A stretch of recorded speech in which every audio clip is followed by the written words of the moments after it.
Masechet Ketubot, Daf Samer. On va commencer par Nuntet Amud Bet, la Mishnah qui est au tiers de la page. Ve'elu melachot sheha isha rosa le ba'ala. Maintenant, on a étudié les lois de la Ketubah. Alors il faut savoir qu'il y a des droits et des devoirs. Des devoirs et des droits. C'est-à-dire, l'homme s'engage vis-à-vis de son épouse pour une dizaine d'obligations. La Ketubah, c'est ce qu'elle entraîne. Il y a 10 halachot, d'ailleurs énumérées dans le Shulchan Aruch. Il est bon de rappeler cette halacha du Shulchan Aruch dans le Even HaEzer, Siman Samertet. Kshenose Adam Isha, mithayev lah be'asara devarim.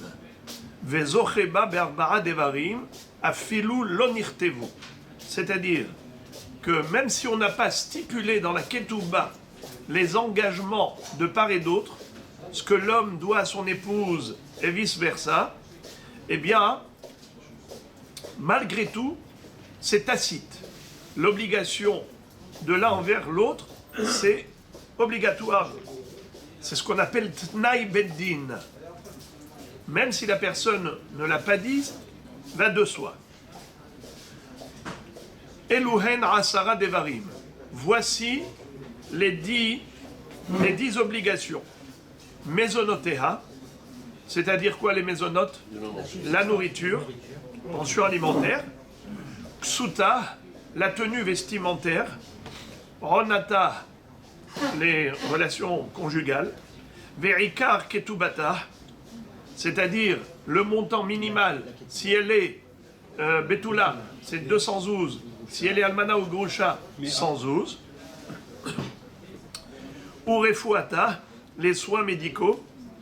Velif dotaim nishbit, la délivrer, la racheter en cas de captivité, si jamais elle a été prise en otage. Ukvurata, sa sépulture, il doit payer les frais de ses obsèques, des funérailles. Velihiot, nizonit minechasa veyoshevet bebeto harmoto kolzman almenuta.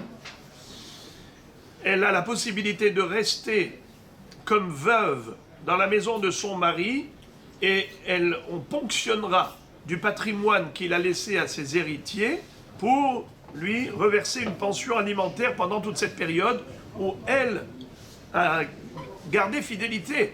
Ça veut dire qu'elle est restée fidèle à son mari dans le sens où elle n'a pas été se remarier avec un autre homme. Ça dépendait pas ça dépendait des enfants du Miftar. Pas du tout. Qui pouvait ne pas la garder à l'intérieur. Oui, ça c'était une marloquette. Est-ce qu'il pouvait... C'était une marloquette. Veliyot benotav nizonot ahar moto hachit aresu. Et que ses filles qu'elle a eues avec elle, parce qu'il peut avoir plusieurs femmes, puisque la polygamie est permise après la Torah. C'est juste Rabbeinu Gershom qui a limité. Mais sinon, dans l'absolu, eh bien, il s'engage. Également, il est engagé envers elle à ce qu'une pension alimentaire soit reversée également à ses filles. Ses filles à lui, qu'il a eu avec elle, jusqu'à ce qu'elles se fiancent. Dans le sens où même après sa mort, elles seront nourries, elles auront une pension alimentaire jusqu'à ce qu'elles grandissent et qu'elles se fiancent.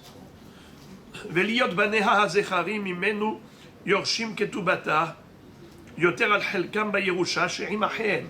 C'est ce qu'on avait appelé, qui est-ce qui se rappelle, comment on appelle ça en araméen? Ketubat benin dichrin. Ça veut dire que les banim zecharim qu'il a eu avec elle recevront la ketubah, c'est-à-dire l'année d'Unia avec le Tosefet Ketubah et le Ikar Ketubah, c'est ce qu'ils vont toucher en plus des autres frères, des autres demi-frères. C'est-à-dire que lui, par exemple, il s'est marié avec 2 femmes, alors il a eu des enfants avec celle-là, des garçons avec celle-là, des garçons avec l'autre. Normalement, quel est le digne de la Yerusha?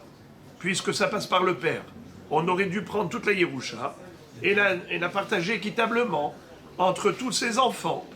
Et il a par exemple 3 femmes et 15 enfants, eh bien on partage. Bien sûr que le Bechor il prend double, mais sinon après, tout est partagé équitablement. C'est pas comme ça que ça va se passer, non. Elle est venue avec une Nedounia. Elle a reçu comme dot en mariage de son père à elle, un patrimoine qui a été inscrit dans la Ketouba. Eh bien tout cela, normalement, le mari, si jamais elle décède avant son mari, le mari va hériter d'elle. C'est lui qui va hériter. Ensuite, quand lui va mourir, c'est tous ses enfants à lui qui doivent se partager son héritage. Mais comment ça va se passer? Pas exactement comme ça. D'abord, on va reverser à chacun de ses enfants respectivement. Par exemple, il avait 3 femmes. Alors les enfants de cette femme, de cette femme, de cette femme, chacun va d'abord hériter de la ketouba de sa mère. Sa mère, c'est ça. Pas des autres. Et ensuite, une fois qu'on a distribué à tous les enfants de chaque femme la ketouba de leur maman, maintenant, ce qui reste, on partage équitablement entre tous les enfants, puisque l'héritage, ça passe par le père. Voilà donc les 4 obligations du mari, pardon, les 10 obligations du mari envers son épouse. Vous entendez toujours sous la choupa, quand on fait admettre au hatan, quand il fait un kinyan, il soulève un keli, et il s'engage à respecter les clauses de la ketouba. Alors là-bas, on ne cite que nourrir, vêtir, chérir. On parle que de 3. Shera, Kesuta, Veronata, qui selon certains hachamim, c'est Minatora. C'est une marloquette. Est-ce que c'est Minatora, Midera-Banan? Mais en tout cas, les autres takanot, c'est sûr que c'est que Midera-Banan. Afalpiken, le mari, il a l'obligation de respecter les clauses de la ketouba. Même si on ne va pas les stipuler carrément dans la ketouba, même si on ne va pas les rappeler verbalement sous la choupa, le mari est engagé, quoi qu'il arrive. Ça fait combien, on a dit? Une dizaine d'obligations. Maintenant, le Shulchan Aruch, sa Mertet Saïf Gimel, il nous dit comme ça. Eluhen Arba'a, quels sont les 4 droits qu'a le mari? Eh bien, Ma'ase Yadeha, Metziata, Peroteha, Virushata. C'est-à-dire, il a le droit à 4 éléments. Ma'ase Yadeha, elle travaille. Eh bien, son travail lui revient à lui. Le salaire de son travail à elle est reversé au mari. Ou Metziata, elle trouve un objet, elle a trouvé un portefeuille, et on ne sait pas qui est le propriétaire, eh bien c'est qui va empocher? C'est le mari.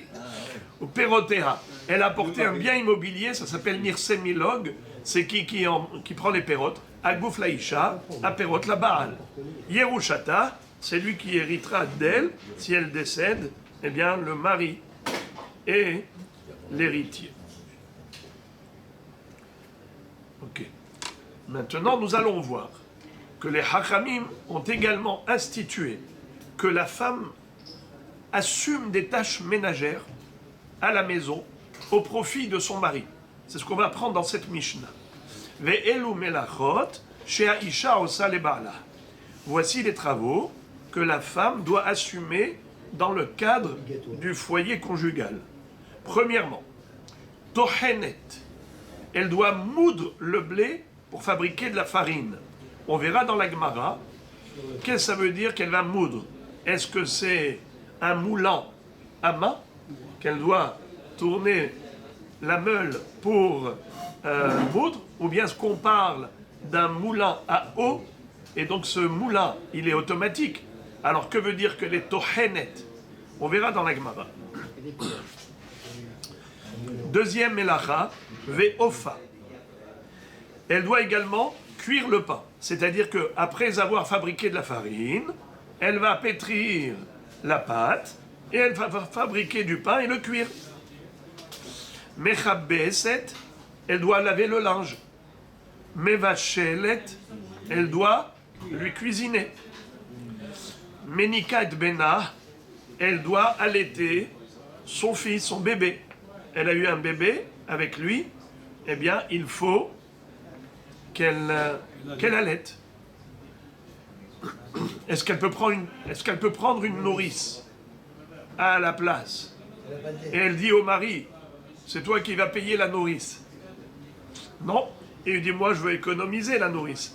C'est toi qui vas allaiter le bébé.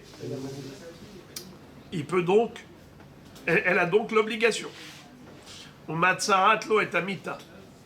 Et elle doit arranger le lit. C'est-à-dire mettre les draps, s'occuper du couchage. Verosa batsemer. Et elle doit produire des fils de laine, comme on l'a déjà expliqué plusieurs fois, que la quantité de laine qu'elle doit produire, c'était Mishkal Hamisha Slaim Sheti Bihuda, Shem Asara Slaim Bagalil. Voilà donc les 7 travaux, comptés avec les doigts, Tohenet, Ofa, Mechabeset, Mevachelet, Miniket, Bena, Matzat, Amita, Verosa Batsemer. Ça fait en tout 7 melachot. Maintenant, la Mishnah nous enseigne Yechnisalo shifha ahat, lo tohenet, velo ofa, velo mechabeset. Maintenant, imaginons que cette femme est riche. Quand elle arrive au mariage, son père lui donne une belle dot, eh bien, elle dit à son mari, écoute, moi, je suis venu avec une shifha. J'ai acheté au marché des esclaves une servante. Elle va travailler chez nous à la maison. Je ne veux pas travailler. Voilà, j'ai une servante. Alors, en effet, elle peut se décharger de 3 melachot. L'otohenet, velo ofa, velo mechabeset. C'est-à-dire, elle n'aura plus l'obligation de moudre elle-même le blé pour fabriquer de la farine, ni de fabriquer le pain, de pétrir et de cuire, ni de laver le linge. Ça pourra se faire par la shifra. Également, shtaim, si jamais elle a amené avec elle 2 shfachot. Une cuisinière et... Alors, maintenant, dans ce cas-là, en mevachelet ve en menika et bena. Elle pourra se dispenser désormais de 2 melachot supplémentaires. Elle n'aura pas besoin ni de cuisiner, ni d'allaiter le bébé.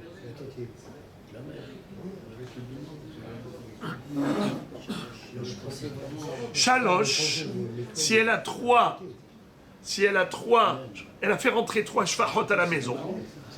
Elle peut se dispenser désormais de 2 travaux supplémentaires. C'est ni arranger le lit, et ni produire du travail, c'est-à-dire fabriquer de la laine. Voilà. Vous savez combien de travaux dont elle s'est déjà maintenant déchargée? 7. Bravo. Avec combien de shfachot elle s'est débarrassée? Avec 3 shfachot, elle s'est débarrassée de 7 travaux. Maintenant, écoutez bien la suite de la Mishnah. Arba, si elle a ramené une 4e shifha, Yoshevet bekatedra. Elle s'assoit sur le fauteuil, sur le canapé, et elle roule les pouces. Ça veut dire que maintenant, ça y est, c'est bon. Elle peut rester en chômage technique. La question est de savoir, mais si déjà avec 3 shfachot, tu l'as déjà déchargé de 7 travaux, alors à quoi elle sert la 4e shifha? Puisque c'est bon, il y avait 7 travaux et tu l'as déjà débarrassé de ces 7, alors je vois pas qu'est-ce que la 4e shifha a rajouté en disant Yoshevet bekatedra. Elle s'installe maintenant sur le fauteuil, marron, les bras croisés, et puis voilà, elle prend un bain de soleil à longueur de journée. Mais c'est bon, avec 3 shfachot, elle pourrait se payer ce luxe. Pourquoi? Pour la cathédrale, il faut 4 shfachot.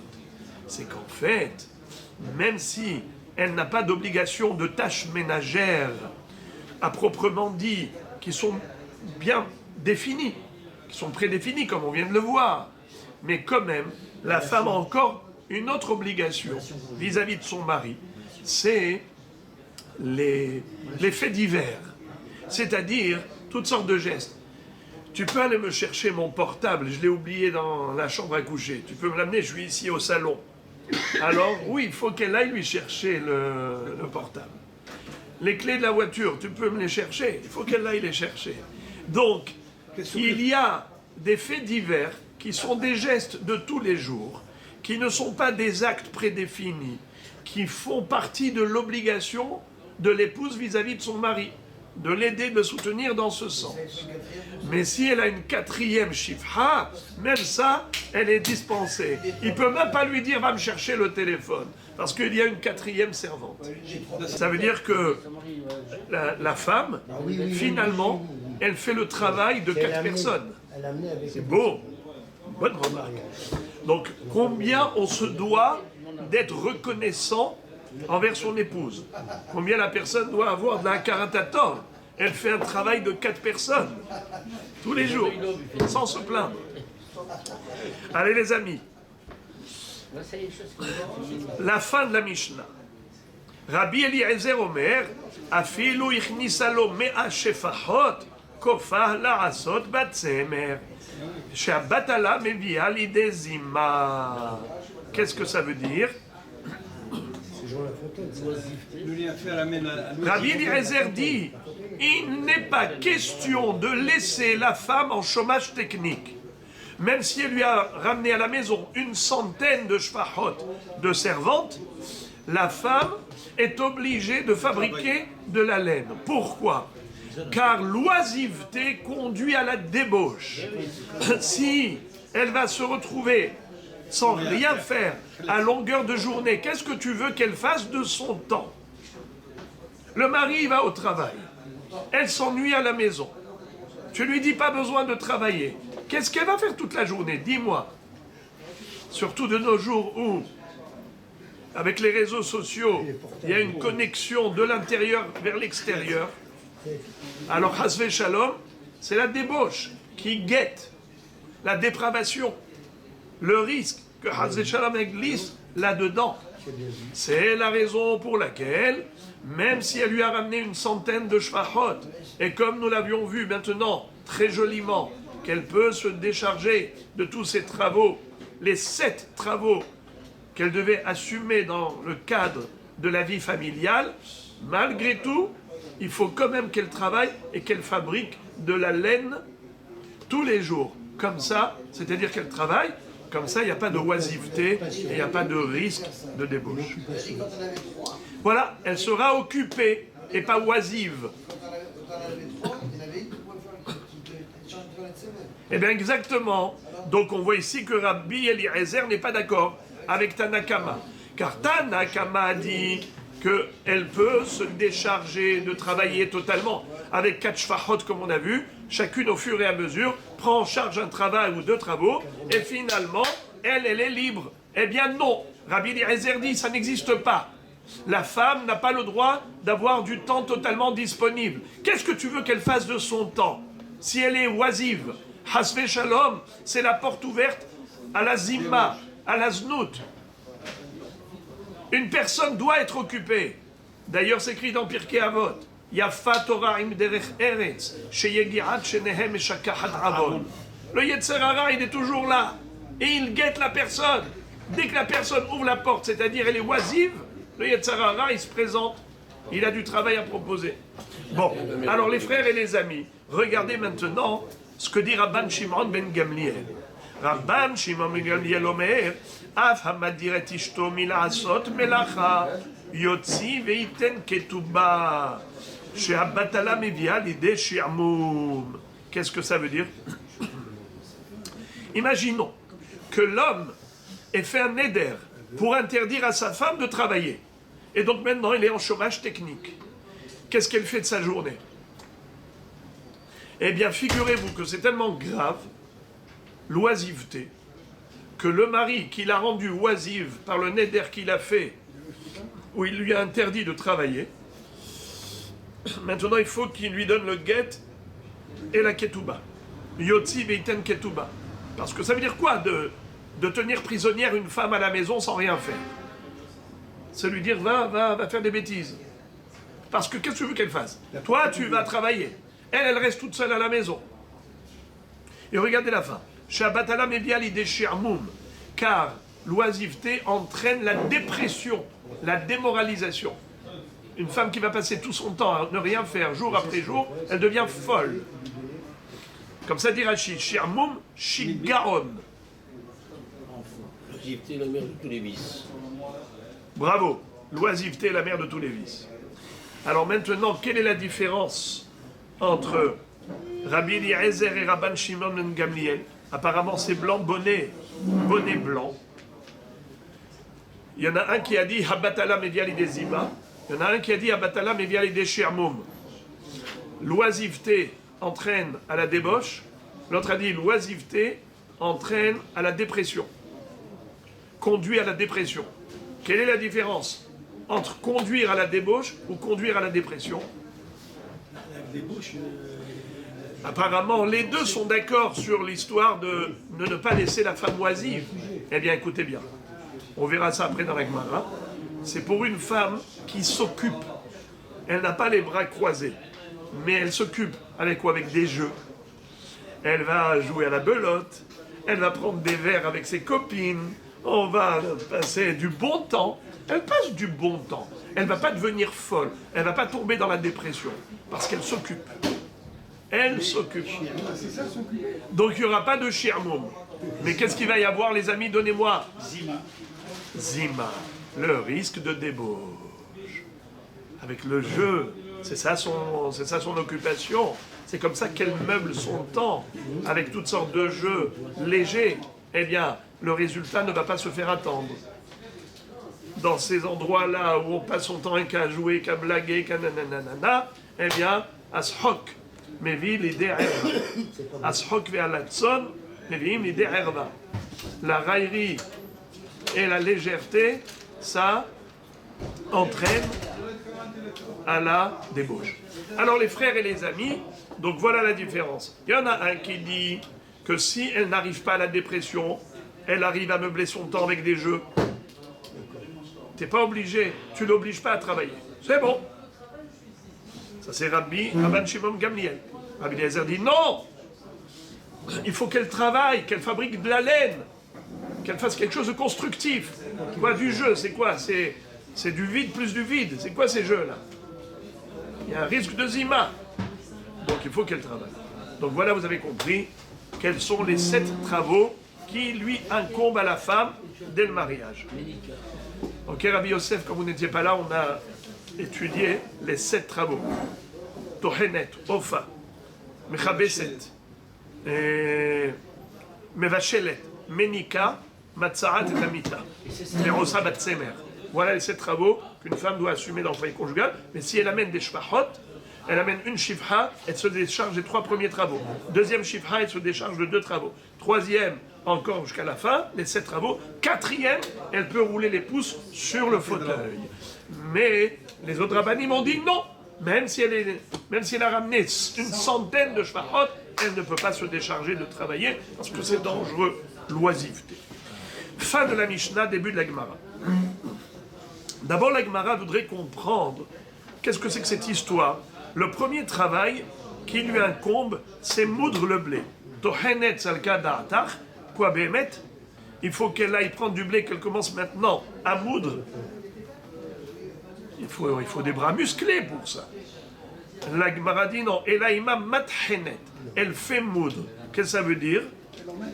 En fait, ce n'est pas un moulin à la main, c'est un moulin à eau. C'est-à-dire que le courant d'eau, il fait tourner la roue et automatiquement la meule tourne en fonction de la roue qui, elle, tourne par le biais du courant d'eau. Alors qu'est-ce qu'elle fait? Elle ne fait que préparation, elle fait que de la préparation. C'est-à-dire qu'elle amène le blé, qu'elle va renverser dans l'entonnoir, qui va tomber à l'intérieur du moulin, et ensuite elle récolte et elle récupère la farine moulue par en dessous. Elle met au-dessus et elle récupère en dessous. Elle met le blé et elle récupère l'eau. C'est ça ce qu'elle doit faire. Tohenet, ça ne veut pas dire que c'est elle-même qui va moudre le blé. Le blé, il est moulu par la machine, par la meule. Mais le travail de préparation, c'est elle. Deuxième réponse, des yada. Rechaya des yada. C'est quoi? On parle d'un moulin La main, manuel, manuel. J'aurais fait à la maison. à la manivelle. Hein, comment? Le fait à la maison. Oui, ça peut être à la maison, si c'est un petit moulin dans la cour. Tout à fait. Oui, oui, la trappe. En général, on a deux. Vous avez le moulin professionnel et vous avez le moulin domestique. Le professionnel, c'est la grande roue qui tourne avec le courant d'eau. Vous avez déjà vu comment c'est? Si vous allez à Kfar Kedem, ici dans le nord d'Israël, vous allez voir, c'est superbe. C'est tout un village qui ils ont réussi à reconstituer la vie d'antan. Maintenant, la Gemara nous dit Matnitin de lo Rabbi Hiya. La Mishnah n'est pas en correspondance avec l'opinion de Rabbi Hiya. De Tane Rabbi Hiya, En Isha Ela le Yofi.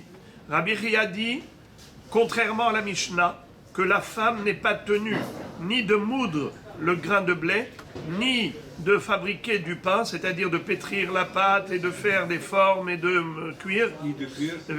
ni d'être ménique, ni même d'allaiter le bébé. Pourquoi? Pourquoi? Parce que Enisha et la Yofi, une femme, sa principale fonction, c'est la beauté, c'est de plaire à son mari. Et de ce fait, quand tu l'obliges à faire des travaux qui l'enlaidissent, eh bien, ce n'est pas gentil. Ce n'est pas du tout pour ça qu'elle s'est mariée. Une femme, elle se focalise sur l'aspect esthétique. Toi, tu viens, tu lui imposes de s'enlaidir. Eh bien, parce qu'au moment où elle va aller être tohenet, elle ne va pas mettre de belles robes à ce moment-là, elle ne va pas mettre ses bijoux. Quand elle va commencer à fabriquer la pâte et tout ça, pareil, il faut qu'elle se mette en tenue de combat, en tenue de cuisine. Et donc, de ce fait, le Tohenet, Ofa, et pareil, les Aniket Bena, et aussi pareil, elle n'est pas du tout à l'aise à ce moment-là pour mettre les beaux habits, ainsi de suite. Elle est maintenant en train de s'occuper de nourrir son petit. Tous ces travaux l'enlaidissent. Là, ça va à l'encontre du caractère propre à la femme. C'est anti-féminité. Tu ne peux pas lui imposer ces travaux. Donc Rabbi Hiya n'est pas d'accord avec la Mishnah qui dit qu'une femme est d'emblée, de facto, engagée à faire les 7 travaux énumérés précédemment. Il la dispense de ces 3 travaux. Tohenet, Ofa et, comment on appelle ça? Non, et la lettre.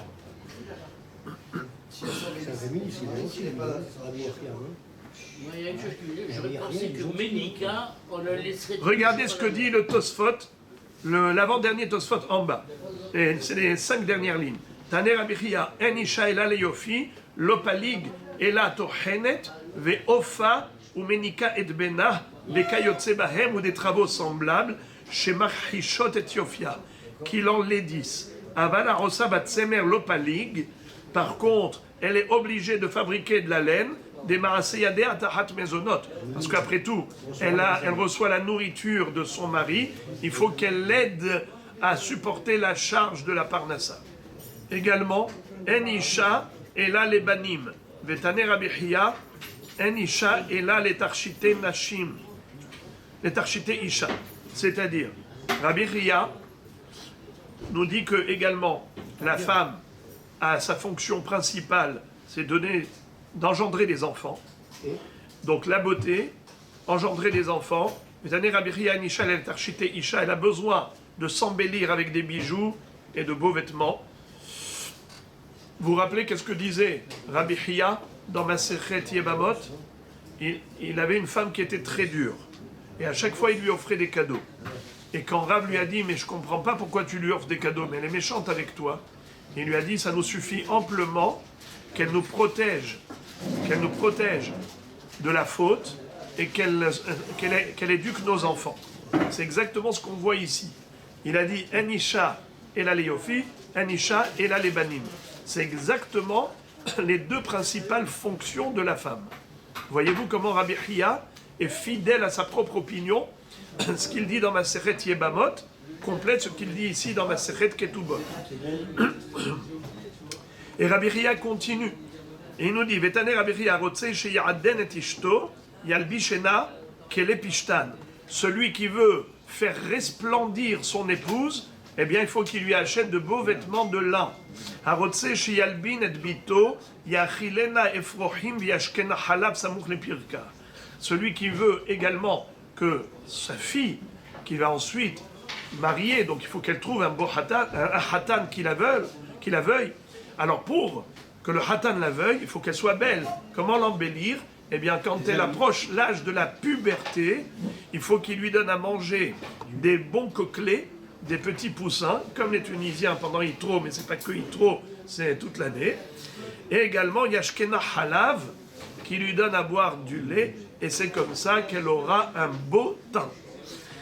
Ok les amis, Umenika et Bena, il faut également qu'elle allaite son bébé. Ça fait partie des 7 obligations de la femme dans le foyer conjugal.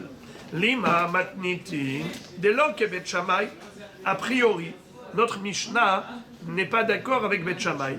Pourquoi? Detania, comme nous dit la Braïta, Nadra shelo lehanik et bena, Bet Shammai omrim, shometet dad mipi. Quel est le din si une femme a fait un neder pour s'interdire d'allaiter son bébé? Est-ce que le neder est hal ou pas? Est-ce que le neder prend effet? Réponse, de quoi ça dépend les amis? Qui est-ce qui se souvient? Qu'est-ce qu'on a appris jusqu'à présent les jours précédents? Que tout dépend, est-ce que ça appartient à son mari ou bien ça lui appartient à elle? Une personne ne peut pas interdire à l'autre ce qui ne lui appartient pas. Par exemple, moi j'interdis à Réhouven de profiter des affaires de Shimon. Est-ce que c'est possible? Bien sûr que non. Si j'interdis à Réhouven de profiter de mes affaires, c'est possible? Oui. Alors maintenant,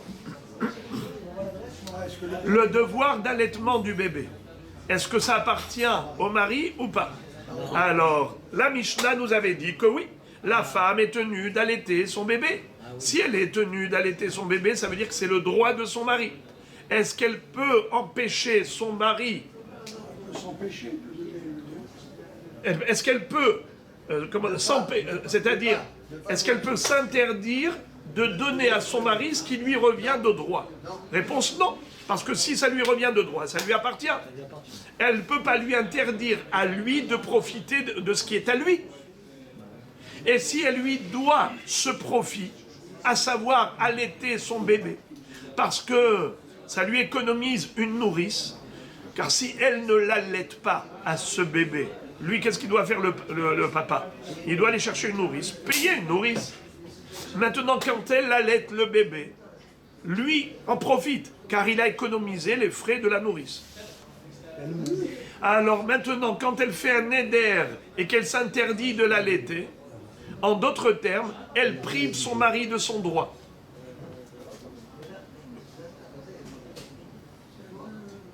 Quel sentiment?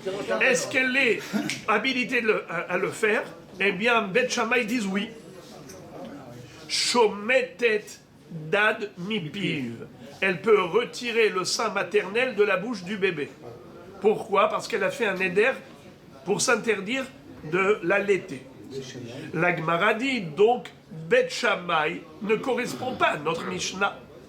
Car selon notre Mishnah, c'est un devoir de la femme vis-à-vis du mari.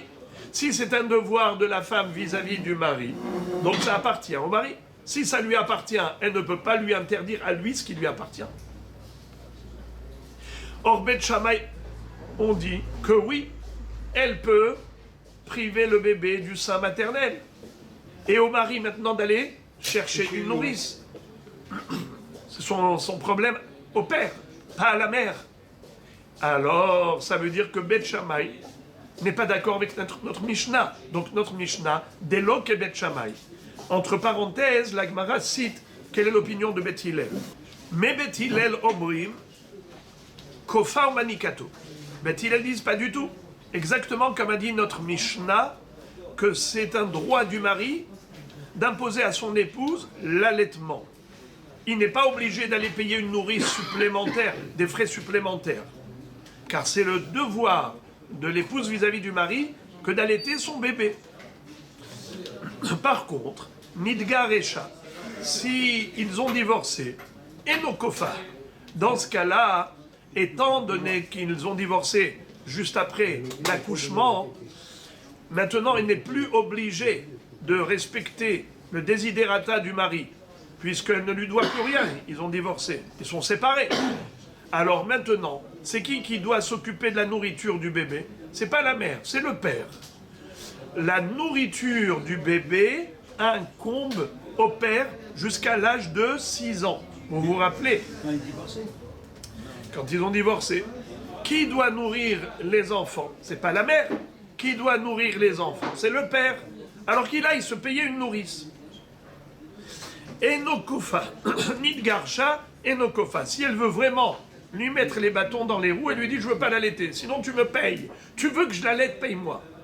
Ou bien moi je l'allaite pas. Va chercher une nourrice. Veimaya Makira. Et si en effet le bébé reconnaît sa maman et il ne veut pas allaiter d'une autre femme parce qu'il reconnaît que sa mère, alors le père est obligé de payer la mère en tant que nourrice.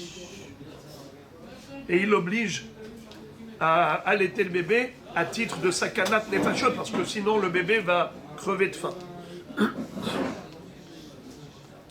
Alors, est-ce qu'il faut dire que la Mishnah est contraire à Beth Shammai, qui ont dit qu'une femme peut faire un éder, et en effet, si elle a fait un éder de ne pas allaiter le bébé, elle est en mesure de se dispenser. Est-ce que on est obligé de dire que la Mishnah n'est pas d'accord avec Beth Shammai? Parce que d'après notre Mishnah, c'est un droit qui appartient au mari, et une femme ne peut pas faire un éder pour interdire au mari de jouir de ses droits. La Gemara répond, Afilu tema Bet Shammai, même si on dit que notre Mishnah est d'accord avec Bet Shammai, Acha bemai askinan, kegon shenadrahi vekiyem lahu, vekasabre Bet Shammai, hu noten etzba ben shinea, ou Bet Hillel sabre, hi natna etzba ben shinea. On peut très bien dire que dans l'absolu, il n'y a pas de mahloket entre Bet Shammai et Bet Hillel à propos du devoir de la femme. La femme, elle est en effet tenue d'allaiter le bébé. Ça fait partie des 7 obligations de l'épouse vis-à-vis de son mari. Alors comment ça se fait que Beth Shammai ait dit que si elle a fait un éder pour s'interdire d'allaiter le bébé, eh bien en effet, elle n'allaitera pas le bébé? Shometet d'admipiv. Comment ça se fait? Pourtant, elle est obligée. Et si elle est obligée, c'est un droit du mari. Comment elle peut interdire au mari de jouir de ses droits? On parle d'un cas précis, lequel c'est que la femme a fait le neder de ne pas allaiter le bébé. Qu'est-ce qu'a fait le mari? Il a dit Kayam. Ani me kayem et un neder shelach. Je confirme. Dans la parashat Matot, il est écrit qu'un mari, si il a confirmé le neder de son épouse, il ne peut plus faire marche arrière. Il ne peut plus l'annuler. Ou bien si par exemple, il a entendu le neder, et jusqu'à la tombée de la nuit, il n'a pas réagi, eh bien il ne peut plus annuler le neder. Le neder est confirmé par le mari. De ce fait, maintenant on parle de ce cas. La femme a fait un neder de ne pas allaiter le bébé. Le mari a validé ce neder, et donc maintenant il ne peut plus faire machine arrière. Le mari ne peut plus annuler ce neder. Alors ce neder, il a lieu à cause de qui? À cause d'elle ou à cause de lui? C'est ça la mahloket. La mahloket. Alors regardez comment ils vont s'exprimer, Bet Shammai et Bet Hillel. Quand moi je mets le doigt entre tes dents, et que toi tu me mords le doigt, qui est responsable? Celui qui a mis le doigt, ou bien est-ce que c'est celui qui a mordu? Alors c'est ça ce qu'on est ici. Les deux, ils ont contribué à cette situation. Elle, c'est elle qui a commencé, et lui, il a clôturé.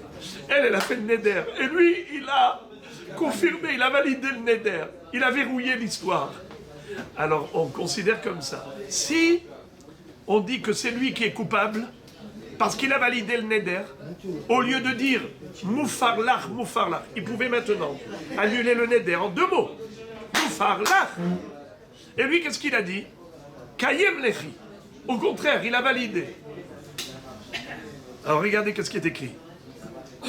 Kasavré Bet Shammai, hu noten etzba ben shinea. Ou Bet Hillel savré, hi natna etzba ben shinea. Bet Shammai disent, c'est le mari qui a mis son doigt entre les dents de la femme pour le mordre. Ça veut dire lui qui a confirmé. C'est comme si c'était lui qui avait fait le neder. Alors monsieur ne vient pas pleurnicher maintenant en lui disant mais à cause de toi il faut que je paye une nourrice. Mais c'était mon droit que tu l'allaites. Tu m'as privé de mon droit. Non monsieur, c'est pas elle qui t'a privé de ton droit. C'est toi qui t'es privé de ton droit. Tu as été Mekayem le neder. Mais tu es fou. Et maintenant tu viens pleurnicher. Il fallait dire Moufarlach. Alors maintenant il ne peut plus maintenant prétendre que c'est à cause d'elle. Hu natan etzba ben shinea. Mais Bet Hillel disent Hi natna etzba ben shinea. Bet Hillel dit ce n'est pas vrai. C'est elle qui a commencé l'histoire. Qui est-ce qui a commencé les problèmes là? C'est elle qui a fait le neder. Alors dans ce cas-là, il peut, selon Bet Hillel, Kofar. Il lui dit non madame. Toi, tu as fait le neder, tu n'as aucun pouvoir de faire un neder contre moi. Donc, même si le mari a été Mekayem, il lui dit, madame, ok, moi j'étais Mekayem, c'est qui a commencé les problèmes? C'est qui a fait le neder? C'est toi. Tu n'as pas le... Il peut revenir en arrière, c'est ça? Exactement, c'est pas qu'il revient en arrière. C'est que Bichla lui dit, le neder, il n'est pas hal. Depuis le début, un neder pareil n'a pas sur quoi reposer. Parce que tu ne peux pas interdire à l'autre ce qui lui revient de droit. Donc même s'il a été Mekayem le neder, mais il n'y a pas de neder Bichlal. Vous entendez? Il y a un neder de la femme, l'homme peut valider. Mais si le neder de la femme n'est pas Bichlal neder, l'homme n'a rien validé, même s'il a validé. Vous avez compris la subtilité de Bet Hillel. Alors les frères... Donc il avait un droit de veto. Donc pour moi, Nahon. Il avait un droit de veto, donc elle bravo, ça, vous avez tout compris. Veto, donc ça, c'est ce que vous dites, c'est Bet Shammai. La Gemara dit maintenant, Veniflegu biktuba be'alma. J'ai pas compris. Pourquoi ils ont parlé spécialement de l'allaitement?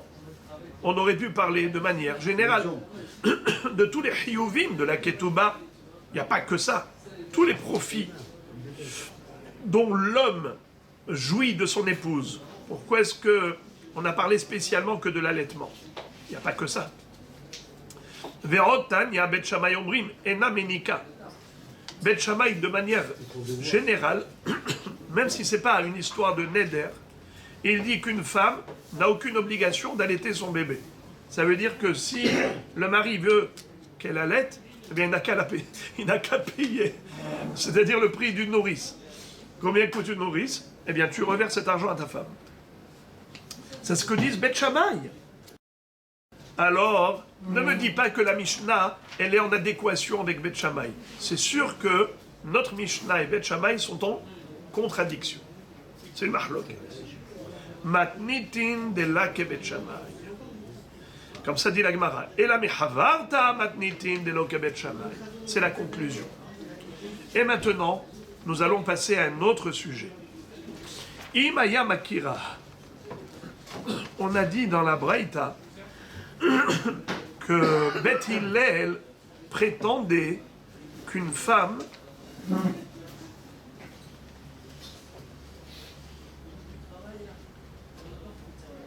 qui a divorcé, son ex-mari ne peut pas l'obliger à allaiter. Si maintenant le bébé est en danger et qu'elle est obligée de l'allaiter, ce sera aux dépens du mari.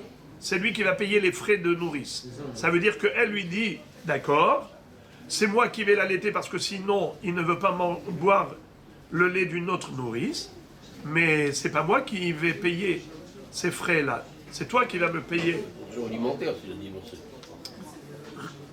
Non, pas du tout. Pas du tout. Quelle pension alimentaire? S'il a divorcé, il lui a fait Jamais de la vie. Lorsqu'il y a divorce, il n'y a pas de pension alimentaire pour la femme. Pour le gosse. Pour le gosse, alors justement, c'est ce qu'on vient de dire. C'est que si divorcé, donc lui doit payer la pension alimentaire pour le gosse. Comment ça? Par le biais de sa femme. C'est ça ce que vous avez voulu dire. Ah, j'avais pas compris ce que vous vouliez dire. Absolument raison. Bravo. Ça rentre dans le cas de la pension alimentaire. Non, parce que je pensais que vous vouliez dire la pension alimentaire pour la femme. Non, non, Non, pas pour la femme. c'est jamais pour la femme. Si elle est veuve, oui. Ah oui, Mais divorcée, non. Il n'y a pas de maisonnote pour une divorcée. Il n'y a que la ketouba. Mais pour une veuve, tant qu'elle reste fidèle à son ex-mari et qu'elle reste à la maison, il y a une pension alimentaire, elle a le droit. Mais Rabotaï, qu'est-ce que nous disent Beth Hillel s'ils ont divorcé? Étant donné qu'à ce moment-là, c'est le mari qui doit nourrir son enfant jusqu'à l'âge de 6 ans. Alors bien que c'est la maman qui va l'allaiter parce que l'enfant ne veut pas être allaité par une autre nourrice, eh bien le mari va devoir payer La maman. à la maman, son ex-épouse, il va devoir lui payer le prix d'une nourrice. Ok. La Gemara nous dit comme ça. Imaya Makira, Ad Kama. C'est-à-dire, la question de la Gemara, Rachid explique ainsi. Regardez le premier Rachid de la page. Kama Hodashim Mitlan Lememar, Sheyodea Le Akira Mininak Meisha Acheret. C'est-à-dire, quel âge, à partir de quel âge le bébé est capable de reconnaître sa maman et il s'est habitué à son allaitement et il n'acceptera pas l'allaitement d'une autre nourrice. À partir de quel âge? Oui. Jusqu'à quand? Alors, le Lachon de la Gemara, non, vous posez une bonne question. C'est écrit Ad Kama, c'est jusqu'à quand? Alors, moi, je vous dis à partir de quand, alors que dans la Gemara, il est écrit Ad Kama jusqu'à quand? Alors, écoutez la subtilité. Alors, maintenant, écoutez, vous avez posé une question. Maintenant, écoutez la réponse. Ad Kama, ça veut dire quoi? Jusqu'à quand il sera allaité par sa mère pour dire que cet allaitement, durant toute cette durée, a fait que maintenant, il n'est plus d'accord d'accepter une autre. Quand on a dit, donc c'est à partir de quand? De quel âge? À partir de quel âge a le bébé pour dire qu'il n'accepte pas une autre? À partir de quel âge? C'est-à-dire jusqu'à quand il a été allaité par sa mère pour dire qu'à partir de cet âge-là, il n'acceptera plus une autre. Alors, Adkama, ça veut dire jusqu'à quand il a été allaité pour dire que depuis ce moment-là, depuis quand il n'accepte plus une autre. Alors, la réponse, 3 réponses. Il y a 3 opinions.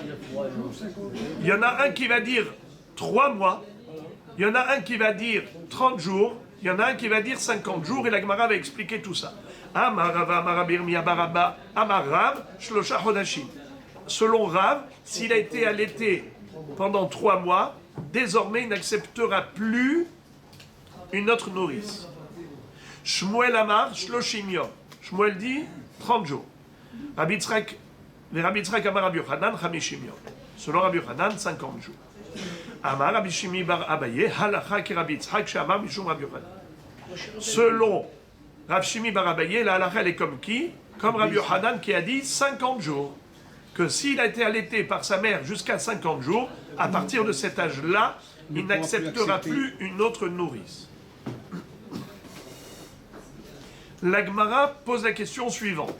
Bish lama Rabbi Yochanan, kol had vehad ki hurfe, ela li Shmuel ki agavna mi mishkahat la, c'est-à-dire, encore, ceux qui ont parlé de 50 jours ou de 3 mois, je peux comprendre qu'en effet, un bébé s'est déjà tellement habitué qu'il reconnaît sa mère et il n'accepte pas une étrangère. Alors, en fonction de la harifout du bébé, en fonction de l'intelligence du bébé, s'il est précoce, après 50 jours déjà, il est tellement habitué et reconnaît tellement bien sa mère qu'il n'accepterait pas une autre. S'il n'est pas précoce, c'est un enfant, on va dire plus classique, pas très intelligent, il lui faut 3 mois d'habitude pour pouvoir bien reconnaître sa mère et ne pas accepter une étrangère. Mais celui qui a dit 30 jours, c'est-à-dire Shmuel, comment peut-il dire qu'en 30 jours déjà, un bébé s'est habitué à sa mère, il la reconnaît, il n'accepte pas une autre, une étrangère. Mais c'est pas du tout c'est pas du tout comme ça la réalité. On n'a jamais vu un bébé qui, en un mois déjà, reconnaît sa mère. C'est ou au minimum 50 jours, ou bien même carrément 3 mois, en fonction de la maturité du bébé, de son intelligence. Moshe Rabbeinu, il venait de naître et il n'a pas encore connu sa mère et déjà il a refusé le Mitzri. Là, il a refusé. Donc c'est vraiment spécial. C'est vraiment pas Kedusha. Mais là, il s'est déjà habitué. Lorsqu'est arrivé Rami Bar Yecheskel, vous savez qu'il y avait 2 frères dont tous les 2 étaient élèves de Shmuel. L'un c'était Rav Yehuda et l'autre c'était Rami Bar Yecheskel. Qui ata Rami Bar Yecheskel Amar lo tetzaitinu l'aneklalé de Chaïl Yehuda Achim Ishmed et Shmuel. C'est-à-dire, qui est-ce qui avait transmis au nom de Shmuel ce délai de 30 jours? Qui est-ce qui avait transmis ce délai? C'est Rav Yehuda au nom de Shmuel, n'est-ce pas? Pardon, c'est écrit ou Shmuel Amar. Ou Shmuel Amar. Mais apparemment, ça avait été enseigné par Rav Yehuda. Ça a été retransmis par Rav Yehuda. Alors, qu'est-ce que dit Rami Bar Yecheskel? Il dit, n'écoutez pas mon frère. Tous les klalim, toutes les règles qu'il a retransmises au nom de son maître Shmuel, ce n'est pas juste. Voilà ce qui est plus précis. Hachi Amar Shmuel, Kol Zeman Shemakira. C'est-à-dire qu'à partir du moment où un bébé reconnaît sa mère, à partir de ce moment-là, eh bien, il n'accepte plus le lait d'une étrangère, et c'est à partir de ce moment-là que le mari doit payer à sa femme qu'il a divorcée, qu'il a répudiée, pour qu'elle allaite, mais il doit lui payer pour ça. Sans donner 2 semaines. Exactement, sans donner de zman. Ça peut être 50 jours, ça peut être 30 jours, il faut vérifier au cas par cas. La Gemara raconte une histoire. Haïd et Ata il est camé des Shmuel. Une fois, il y avait une femme qui était venue devant Shmuel parce qu'elle ne voulait pas allaiter son bébé. Amar, elle était divorcée, cette femme. Et le mari lui a dit, je te paye, nourris le bébé, sinon il va mourir. Amar, les Ravdimi bar Yosef, Zilbatka. Shmuel a dit à Ravdimi bar Yosef, va voir si c'est vrai que le bébé reconnaît sa mère. Azal utva bedare denaché. Qu'est-ce qu'il a fait pour tester? Et il a pris sa mère, à ce bébé, et il l'a installé au milieu d'une rangée de femmes. Et donc il a pris toutes ses nourrices, et il prend ce bébé, il fait passer d'une nourrice à l'autre. Et entre autres, dès qu'il passe devant sa mère, qu'est-ce que fait le bébé? Chaque les bras, des kamehader les alayou. Le Ravdimi Bar Yosef, il a pris le bébé, il a fait passer devant toutes les femmes. Kimata les gaba, dès qu'il s'est approché de la mère, havakamasve les apa. L'enfant a tourné sa tête pour regarder sa mère. Kevashtinhu les enamine. Qu'est-ce qu'elle a fait? Elle a baissé ses yeux pour pas que regarder le bébé, pour pas que le bébé soit attiré par sa mère. Elle a essayé de dissimuler son regard pour que Shmuel ne se rende pas compte qu'en fait que le bébé déjà reconnaît sa maman. Amarla netof enair kum dare berer. Il lui a dit arrête de faire la comédie, relève tes yeux et prends ton bébé et va l'allaiter. Ça y est, tu es obligé de l'allaiter, ton mari va te payer, mais tu ne peux pas te décharger. Vu que ton bébé te reconnaît, Makira, il reconnaît sa nourrice, tu es obligé d'allaiter. La Gemara dit Suma Minayada, un bébé aveugle, comment il reconnaît sa mère? Amar Ashi, Bereha ou Betarma, avec l'odeur du lait et avec le goût du lait. Tanou Rabanan. Maintenant, Rabotai, la question est de savoir jusqu'à quel âge on peut allaiter un bébé. Et là, on va rentrer dans un autre sujet, à savoir, est-ce que le lait d'une femme est cachère pour un homme? C'est-à-dire même pour une femme. Ça veut dire, est-ce que c'est permis? Est-ce qu'on a le droit de boire le lait d'une femme? On va rentrer dans le sujet du sang humain. Est-ce qu'il est permis? On va rentrer dans le sujet même de la chair humaine. Ça, c'est dans les Rishonim qui en parlent. Est-ce qu'un cannibale a le droit de manger de la chair humaine?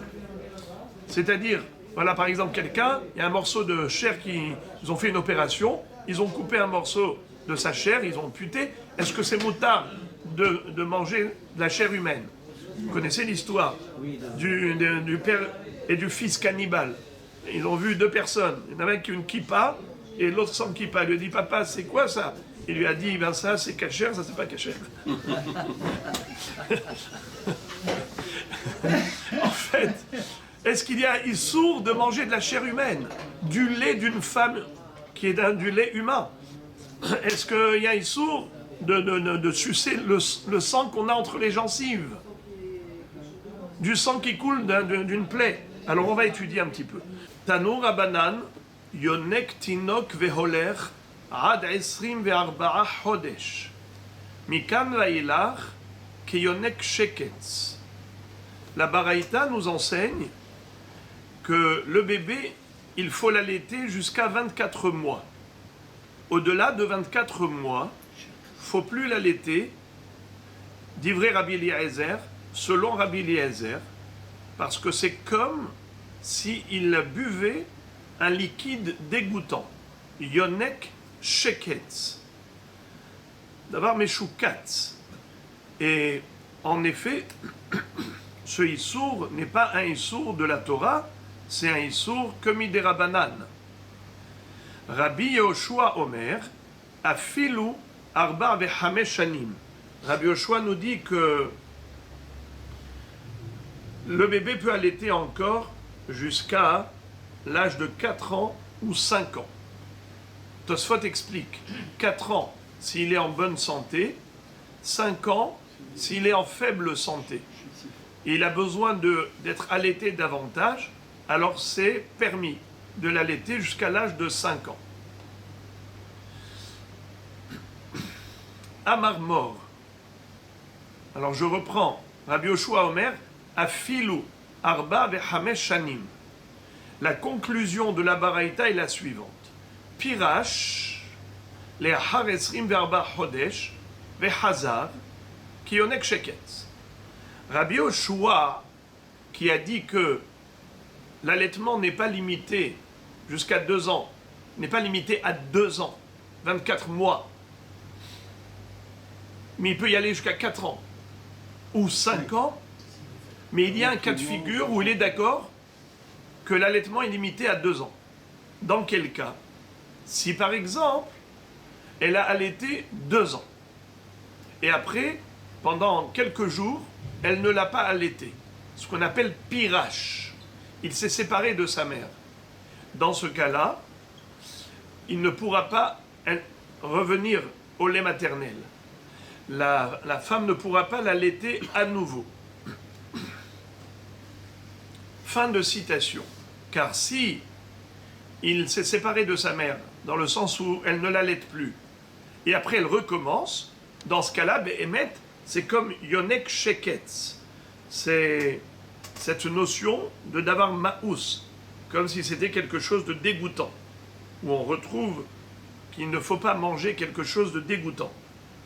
L'otochlum qui Sheketz hem. On retrouve la notion de Sheketz à propos des poissons tme'im, des rofot tme'im, des shratzim, des reptiles. Tout ça, c'est des choses dégoûtantes. Amar mort. Maintenant, la Gemara va analyser cette baraïta. Mikan va ilach keyonek sheketz. On a dit dans la baraïta que au-delà d'une certaine limite, pour Rabbi Eliezer, c'est 2 ans, pour Rabbi Yehoshua, c'est 4 ans ou 5 ans. En tout cas, au-delà de cette limite, c'est comme s'il est yonek sheketz. Sous-entendu que c'est interdit. Midera banan. Pourtant, il est écrit le contraire. Et la Gemara va soulever une contradiction. Comme on retrouve dans la braïta suivante. Urminhi. Quand on dit raminhi, ça veut dire il y a une contradiction. Yachol yehe halav me'alche shtaim tame. La braïta pose une question. Elle demande, est-ce que le lait d'un être humain est permis? Nous savons que le lait de vache est permis le lait de n'importe quel animal, n'importe quelle bête qu'on peut consommer est permis. Du lait de chèvre, du lait de n'importe quelle bête qu'on a le droit de consommer, son lait est tahor. Quel est le lait qui est tamé?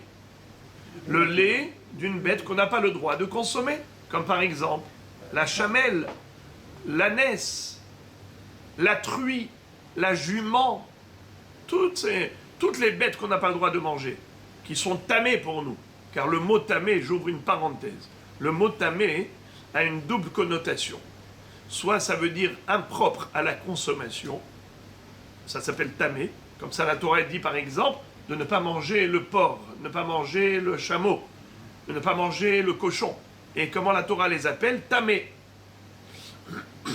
Mais parfois tamé, ça ne parle pas de impropre à la consommation, ça parle d'une toum'a physique qu'en touchant, on contracte cette impureté. Comme par exemple, si je touche un mort, eh bien je deviens tamé. C'est une toum'a physique. Ça n'a rien à voir avec la consommation. Donc ne pas confondre tamé et tamé. Là maintenant, on va utiliser le terme tamé dans le sens de impropre à la consommation. Alors la Baraïta demande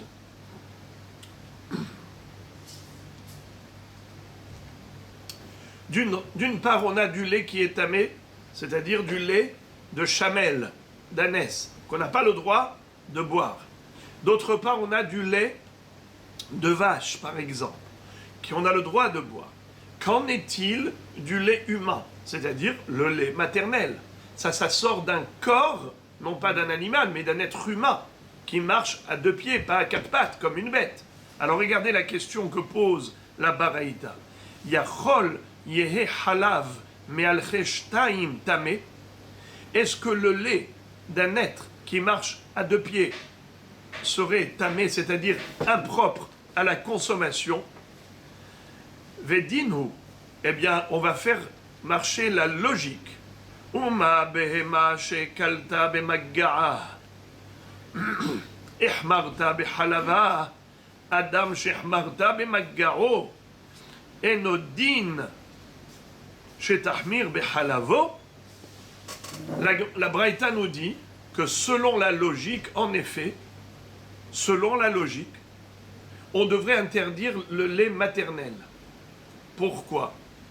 On ne devrait pas avoir le droit de boire du lait d'un être humain. Par exemple, voilà, j'ai dans le frigidaire du lait qu'on a tiré d'une femme. Marron. J'ai dans le frigidaire du lait qu'on a tiré d'une femme. Aujourd'hui, quand parfois ils ont besoin, ils aspirent et ils mettent comme ça le biberon au frigidaire. Est-ce que c'est buvable pour un adulte? Est-ce qu'il a le droit ou c'est assourd? Hein? Même pour un bébé. Oui, même pour un bébé. Mais je pose la question comme ça, de manière grotesque, pour qu'on imagine, pour bien illustrer. Je prends un verre de lait maternel. Permis ou interdit? C'est la question. La Gemara dit, la Braïta dit, c'est sûr que ça doit être interdit. Pourquoi? Par Kalva Homer. Si déjà, le lait d'un animal, par exemple,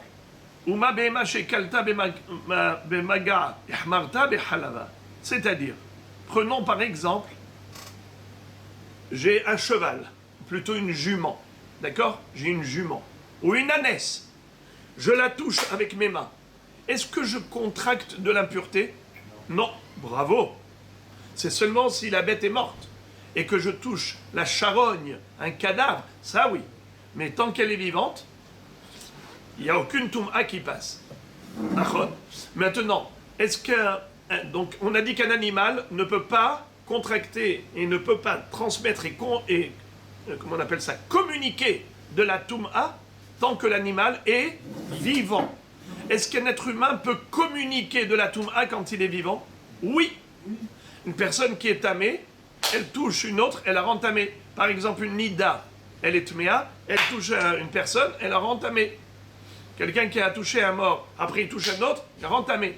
Le corps humain est conducteur de toum'a. Physique, ça passe. On peut contracter en touchant, par le contact. Ça s'appelle bemaggar, contact. Alors qu'une behema tméa, n'est jamais tmea. Vous entendez le jeu de mots que je fais. Behema tmea, c'est-à-dire une behema qui est impropre à la consommation, ça s'appelle une behema tmea, comme par exemple une ânesse ou une chamelle. Elle est impropre à la consommation.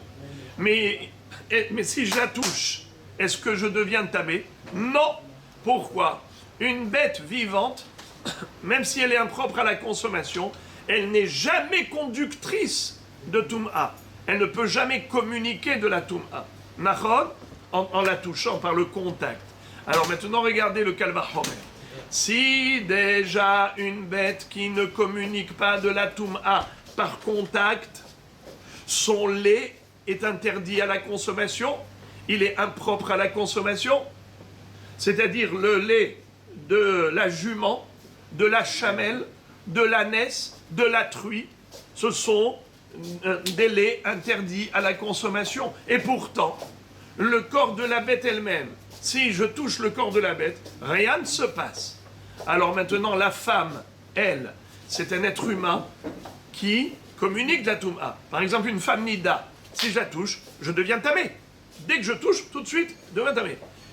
Alors c'est sûr que son lait devrait être interdit à la consommation. Si déjà le lait de l'ânesse est interdit à la consommation, le lait de la jument, Kalva Homer, le lait d'une femme, c'est comme ça que la Braïta nous propose un raisonnement logique. Mais tout de suite après, la Braïta nous dit, ça c'est vrai au niveau de la logique, mais la Torah nous enseigne clairement que le lait maternel est permis. Talmud lomar et gamal ki ma'ale gera hu. Hu tamé, ven halav melcheshtaim tamé la taor. La Torah elle a rajouté le mot hu à propos du chameau. Il est interdit de le consommer. Pourtant, il est ruminant, mais il n'a pas les sabots fendus. Alors il est écrit dans la Torah. Et hagamal ki ma'ale gera hu. Le gamal, tu n'as pas le droit de le manger, bien qu'il soit ruminant, mais comme il n'a pas les sabots fendus, hu tamé. Pourquoi on a rajouté le mot hu? On aurait pu dire et gamal. Pourquoi tu as dit hu?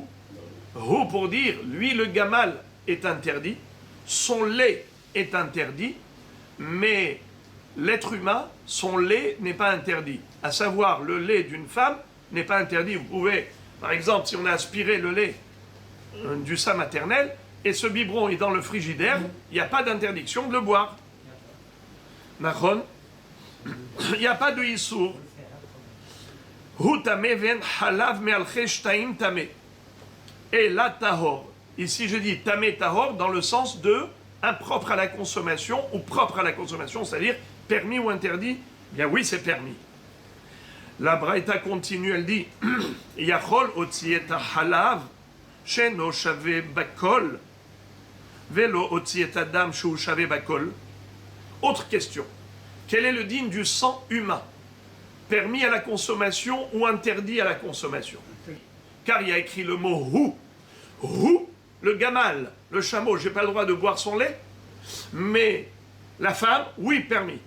Mais peut-être que cette permission, c'est seulement par rapport au lait, car il existe le lait des animaux permis, le lait des animaux interdit, comme par exemple le lait de vache permis, le lait de chamelle interdit.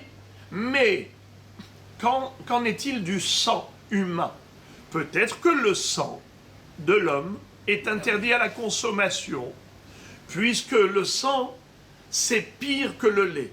Le lait, comme j'ai dit, tantôt permis, tantôt interdit. Ça dépend de la catégorie de l'animal. C'est une catégorie permise ou interdite. Mais le sang, pour tous les animaux, c'est interdit. Même une bête qu'on a le droit de consommer, on n'a pas le droit de consommer son sang. Ce qui veut dire que le sang, c'est plus hamour que le lait. Alors je devrais dire que le sang aussi d'un être humain est interdit à la consommation, a priori. Réponse, permis.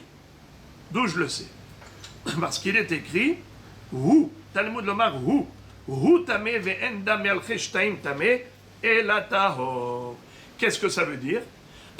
Uniquement le chameau est interdit, mais pas le sang d'un être humain.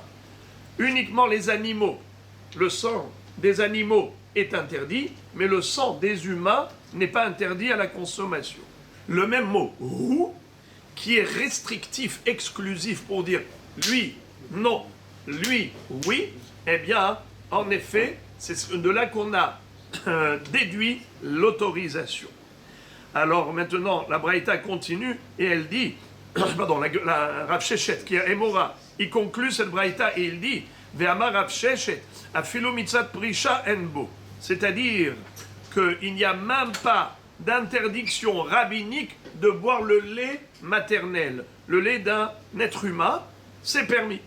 Fin de citation. Et maintenant la Gemara donc a conclu la contradiction. Une fois tu m'as dit que la maman elle peut allaiter son bébé jusqu'à 24 mois selon Rabbi Eliezer, ou jusqu'à 4 et 5 ans d'après Rabbi Yoshua. Ça veut dire que le lait humain est interdit, puisque au-delà de l'âge de 2 ans, d'après Rabbi Eliezer, ou au-delà de 4-5 ans d'après Rabbi Yoshua, assourd de boire le lait maternel. Une femme ne peut même plus allaiter son bébé. Quelle est l'interdiction? Pourquoi ce serait interdit? Ah, parce que les Hachamim auraient interdit le lait d'un être humain, c'est-à-dire de la maman, le lait maternel. Mais pourtant, Rav Sheshet a complété la baraïta qui disait que non seulement qu'il n'y a pas de Issour Torah, comme on l'a vu dans la baraïta maintenant, mais il n'y a même pas de Issour des Rabbanan, Mitzvot Prisha Enbo. On n'a aucun devoir de s'écarter. Alors comment ça se fait que tu as dit que c'est Assour mi des Rabbanan? Contradiction. La Kashia, Ha de Parish, Ha de lo Parish. Ça dépend si le lait s'est séparé du sein maternel ou bien il est dans le sein maternel. S'il est séparé du sein maternel, c'est permis. Tu as un verre de lait maternel, de lait d'une femme dans un frigidaire, tu as le droit de prendre le verre et boire ce lait, il n'y a aucun issour. Mais de boire directement du sein maternel, ça c'est assour au-delà de 2 ans d'après Rabbi Eliezer ou au-delà de 4-5 ans d'après Rabbi Yoshua. Mais hiloufa bedam. Kedetania, dam she'al gabe kikar gorero ve'ochlo, dam sheben hashinaim, motzetso ve'nochoshesh. Et c'est le contraire pour le sang humain. Le sang humain, s'il s'est détaché du corps, interdit. S'il est encore dans la bouche, dans le corps, c'est permis. Exemple, quelqu'un qui saigne des gencives, est-ce qu'il a le droit d'avaler son sang? Permis, car c'est directement du corps à corps. Tandis que si le sang s'est déjà détaché du corps, exemple, il croque une pomme et il voit une tache de sang sur la pomme, gorero ve'ochlo, il doit prendre un couteau, couper et le retirer. Pourquoi? C'est assour midera banan, pas minatora comme on l'a déjà trouvé, seulement midera banan, comme il y a ici une ressemblance avec le sang humain, voilà pourquoi il faut le retirer. Et maintenant, la Gemara analyse la Braïta et elle nous dit, Amar Mor, Rabbi Yoshua Omer afilu arba bechamesh shanim, ve'atania Rabbi Yoshua Omer afilu havelato al ketefav. Comment Rabbi Yoshua se contredit? Une fois il a dit que la limite de l'allaitement c'est 4 ans ou 5 ans. Tosfot a expliqué, pour un enfant en bonne santé, il faut arrêter l'allaitement à 4 ans. S'il est de faible santé, on peut l'allaiter encore jusqu'à l'âge de 5 ans, mais pas plus. Mais Rabbi Yoshua lui-même a dit que on peut l'allaiter, ce bébé, même s'il marche et qu'il est capable de prendre son cartable sur ses épaules, eh bien, tu peux encore, madame, tu peux l'allaiter à ton fils. Alors, je ne comprends pas, c'est contradictoire. Réponse, il dit hachi'urahu. En fait, c'est le même âge. À quel âge un enfant peut prendre son cartable sur ses épaules? C'est quand il a eu l'âge de 4 ans ou 5 ans. Donc, ce n'est pas contradictoire, c'est exactement l'âge de 4 ans ou 5 ans, mais un enfant à cet âge-là est capable de prendre son sac, son baluchon sur les épaules. Amar Rabbi Yosef halakha ke Rabbi Yoshua. Entre Rabbi Eliezer et Rabbi Yoshua, l'halakha est comme qui? Est-ce que l'allaitement est limité à 2 ans ou à 4-5 ans? Réponse, comme Rabbi Yoshua, 4-5 ans. Donc on peut y aller jusque-là au niveau de l'allaitement. Puisque nous avons vu qu'il y a une autorisation de boire le lait maternel, maintenant on va parler de boire le lait d'une bête. Est-ce que vous savez que Shabbat, on n'a pas le droit de traire le lait d'une bête? Oui, c'est une mélacha interdite qui s'appelle Mefarek Tolda Dedash. On n'a pas le droit de battre les grains de blé pour extraire le contenu du contenant. On n'a pas le droit d'aspirer le lait du sein maternel pendant Shabbat, ou plutôt le traire le lait du mamelon de la bête, du pis de la vache. Shabbat, c'est une melacha mamash. Mefarek tolda de Dash. C'est une tolda de la melacha de Dash. Mefarek. Et maintenant, imaginons quelqu'un qui est malade. Il a une bronchite. Il tousse. À l'époque, on soignait la toux avec du lait de chèvre. Mais le bonhomme n'a plus de lait de chèvre. Tout ce qu'il avait préparé avant Shabbat, il n'y en a plus. Qu'est-ce qu'il fait? Il a le droit de mettre sa bouche dans le pis de la chèvre et il absorbe. Et il suce le lait de la chèvre. Permis. Comment ça se fait? Tout de suite, on va voir que ça s'appelle Mefarek il Ahariad. Nous savons que les mlachot interdites, selon la Torah, les 39 travaux, c'est interdit minatora seulement si on fait la mlacha de manière habituelle. Mais si on fait la mlacha de manière inhabituelle, ce qu'on appelle kila hariad, avec le revers de la main. Normalement, j'agis comme ça, normalement. Si je travaille avec le revers de la main, c'est bizarre, étrange. Une chose ça s'appelle Beshinouï. Beshinouï, c'est permis, minatora, c'est assour que midera banane. Ok, c'est interdit midera banane. Alors comment tu lui permets à ce bonhomme de sucer le pis de la chèvre pour boire le lait, pour guérir et soigner sa toux? Réponse. Assour midera banane, mutar midera banane.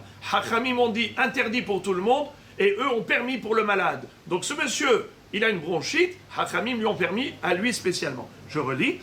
Tanya, Rabbi Marianos, Omer. Rabbi Marianos, on le voit rarement. Il dit Goneyah yonek halav beshabbat. Celui qui tousse, eh bien, il a le droit de sucer le lait de la chèvre pendant Shabbat. Maïtarma. Pourquoi c'est permis? Réponse. Yonek mefarek il a hariadu. Quelqu'un qui boit le lait directement, c'est pas qu'il traite une traite de lait normale. Non, il boit directement avec sa bouche du pis de la chèvre. C'est qu'il mefarek il a hariad. Il fait la mlacha de mefarek, mais beshinouille. Ou bemakom tsahara, logazu rabanan. Dans une situation de tsahar où il souffre, alors Hachamim n'ont pas interdit. Amar Rav Yosef halacha ki Rabbi Marianos. Rav Yosef a dit l'halacha est comme Rabbi Marianos que c'est permis pour soigner le malade. Tanya Nahum Ishgalia Omer Tsinor she'alubo kassin mema'achan beraglo be'tsin'a be'shabbat ve'no choshesh. Ma'itama metaken kil ahariad hu ubemakom pseda lo gazruba rabanan. Amar Rav Yosef halacha ke Nahum Ishgalia. Un sujet qui n'a rien à voir avec le thème étudié, mais comme ça ressemble, alors la Gemara a cité cette halacha qui ressemble à la précédente. C'est Nahum Ishgalia qui disait que si jamais un homme avait eu un problème avec la gouttière de la pluie, c'est-à-dire que l'eau de pluie coule sur le toit, mais au lieu de retomber sur le mur et d'abîmer le mur, ça coule dans la gouttière. Et de toutes sortes de déchets qui ont rempli la gouttière, qui fait que maintenant, ça y est, l'eau, elle passe directement dessus et ça abîme le mur. La Gemara dit, qu'est-ce qu'il veut faire ce monsieur pendant Shabbat quand il voit que l'eau de pluie coule sur son mur? Il a envie de réparer la gouttière, mais c'est assourd de réparer la gouttière pendant Shabbat. Alors, Hachamim ont dit, pour pas que ça abîme le mur, c'est moutard de le faire béchinouille. Comment tu vas faire béchinouille, qu'il a hariad? Eh bien, c'est le faire avec le pied. Avec le pied, tu vas appuyer sur ces feuilles, sur cette paille. C'est comme ça que tu vas créer le creux dans la gouttière pour que l'eau arrive dans la partie concave de la gouttière et circule jusqu'au canal, jusqu'au tuyau, pour aller à l'extérieur et ne pas abîmer ton mur. Comme dit la Gemara, Maïtarma, pourquoi c'est permis? Metaken kil ahariadhu. C'est un metaken, mais de manière inhabituelle. Kil ahariad. Obemakom pseda, pour éviter une grosse perte. Lo gazruba rabanan hachamim n'ont pas interdit, ils ont permis. Et à Rav Yosef, halacha kenahum ishgalia. Et Rav Yosef a tranché la halacha ainsi, il a dit que c'est permis, qu'il a hariad, mais on le fait betsina. Betsina, c'est-à-dire le faire discrètement pour pas montrer devant tout le monde un acte qui paraît être comme de la profanation du Shabbat.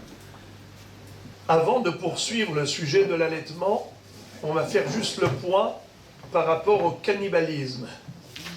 Est-ce qu'on a le droit de consommer de la chair humaine ou le lait d'une femme, c'est-à-dire elle a mis un biberon qu'elle a préparé pour son bébé après avoir aspiré le lait, elle l'a mis au frigidaire. Est-ce qu'il est permis de boire ce lait? Également le sang humain. Il y a du sang qui coule du doigt. Par exemple, quelqu'un s'est blessé et il a du sang qui coule. Est-ce qu'il a le droit de mettre ce sang du doigt dans sa bouche et de sucer, puisque c'est du sang d'un être humain, permis ou interdit? Alors, on a appris que Minatora, il n'y a absolument aucune interdiction, ni par rapport au lait, ni par rapport au sang.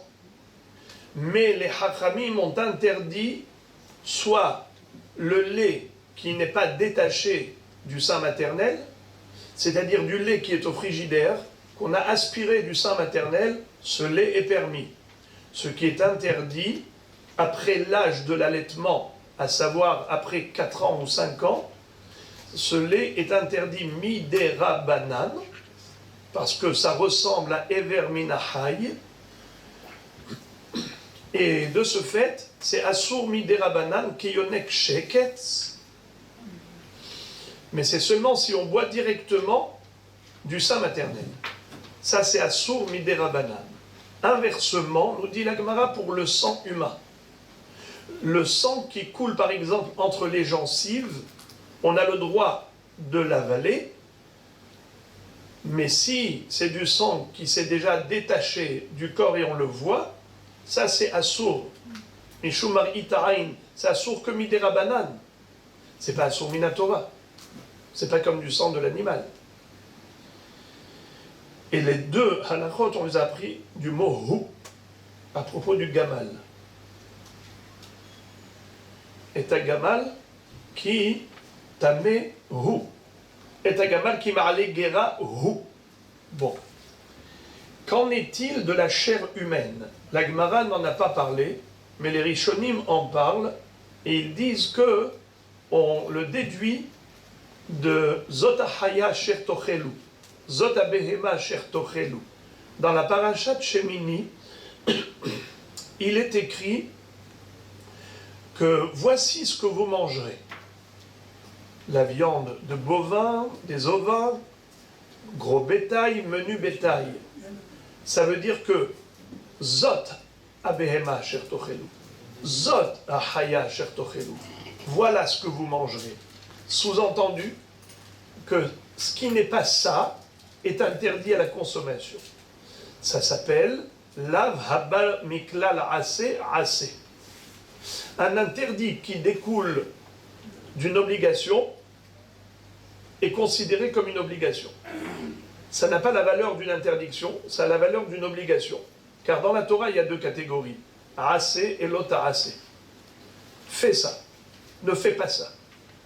On sait par exemple que quelqu'un qui transgresse un l'ota'asé va subir 39 coups.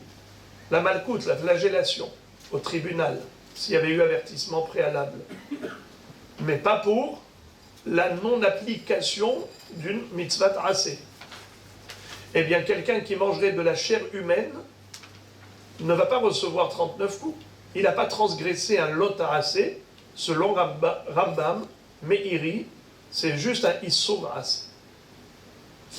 Mais le Rambam dit qu'il n'y a ni issur assez, ni issur lot assez, il n'y a aucun issur de oraïta. C'est juste assur midera banan. De consommer de la chair humaine, ce n'est pas assur minatora, c'est assur que midera banan. Et donc, lorsque vous avez parfois l'occasion de manger votre peau, la peau des bouts des doigts, ça vous arrive parfois de ronger la peau des bouts des doigts, vous mangez de la peau humaine, c'est assur midera banan. Alors arrêtez, même si c'est bon. Alors, en tout cas, voilà donc le sujet. Et maintenant, la Gemara revient à l'allaitement. on a dit que la halakha n'est pas comme Rabbi Eliezer qui limite l'allaitement à 2 ans, 24 mois, mais plutôt comme Rabbi Yoshua qui a dit 4 ans pour un enfant en bonne santé et on peut aller jusqu'à 5 ans pour un enfant de faible santé. À ce propos, la Braïta nous enseigne qu'une femme qui allaite son bébé et qui est devenue veuve ou divorcée n'a pas le droit de se remarier avant 2 ans d'allaitement. Tanou Rabanan, Meneket, Shemet Ba'ala, Betor Esrim Be'arba Chodesh, Harezu, Lotit Ares, Velotinase. Une femme qui allaitait son bébé et pendant cette période, son mari est décédé, elle n'a pas le droit de se remarier, même pas de se fiancer. Quand on parle de fiançailles, vous avez compris qu'on parle des fiançailles de l'époque. Ça se faisait, pas juste un acte symbolique, une soirée, une cérémonie de folklore, c'était carrément les kiddushin. Le fiancé disait à sa kala, Areat mekudeshet li, betaba'adzo, kedat Moshe ve Israël. Et 1 an plus tard, ils allaient faire la choupa. En tout cas, elle est mekudeshet. Ils doivent se marier. Il faut d'abord que le bébé ait 2 ans d'âge. Assour pour elle, pas seulement de se marier, même de se fiancer. Elle n'a pas le droit de se fiancer. Et pourtant, pourquoi ne pas se fiancer? Déjà, pourquoi ne pas se marier? La réponse, ne pas se marier, c'est très simple. C'est parce que si elle se marie et qu'elle tombe enceinte, alors à ce moment-là, le lait maternel va disparaître. Car la grossesse fait disparaître le lait. C'est la raison pour laquelle il ne faut pas se marier. Parce que son bébé n'aura plus de lait maternel. Ah, mais pourquoi ne pas se fiancer? Mais les fiançailles, il n'y a pas de relation intime, donc elle ne peut pas tomber enceinte. Alors pourquoi lui interdire les fiançailles? Réponse, c'est que si tu lui permets de se fiancer, eh bien une autre, elle va dire, eh bien moi j'ai le droit de me marier, je suis déjà fiancé, je peux me marier.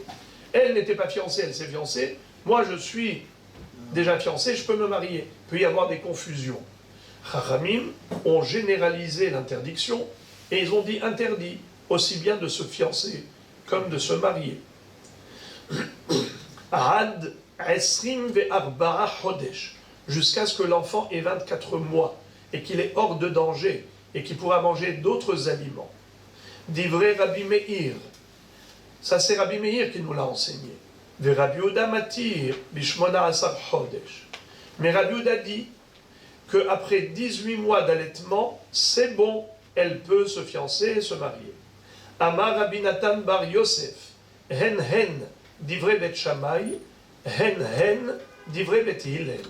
Ce qu'on vient de voir maintenant, qui est la mahloket entre Rabbi Yehuda et Rabbi Meir, à savoir à partir de quand une maman qui allaitait le bébé peut se remarier, selon Rabbi Yehuda, selon Rabbi Meir, après 24 mois, selon Rabbi Yehuda, même 18 mois suffisent, car après 18 mois, le bébé n'est plus en danger, il pourra se suffire d'autres aliments que le lait maternel.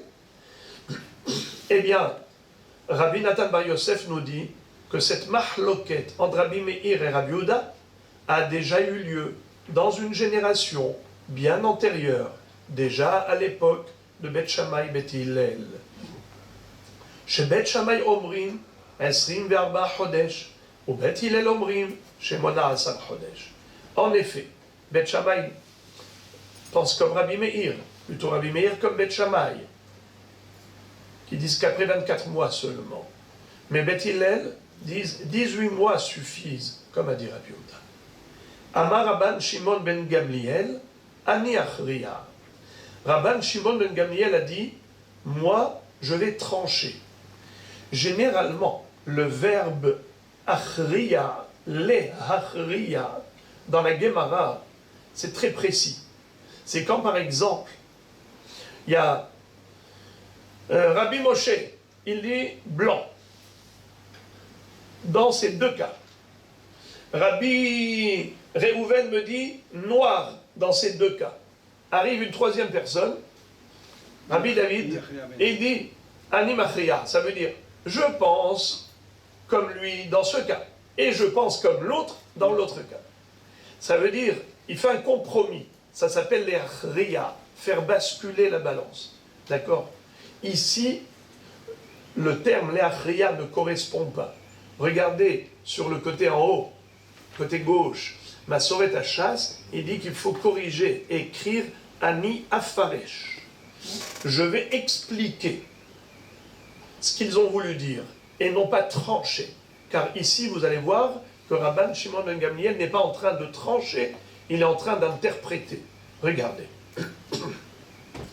Amar Rabban Shimon ben Gamliel, Ani Achriya, le divrei haomer, 24 chodesh, moteret linase be-21 chodesh, ולדברי האומר ב-18 חודש מותרת להינשא ב-15 חודש, לפי שאין החלב נעקר אלא לאחר 3 חודשים.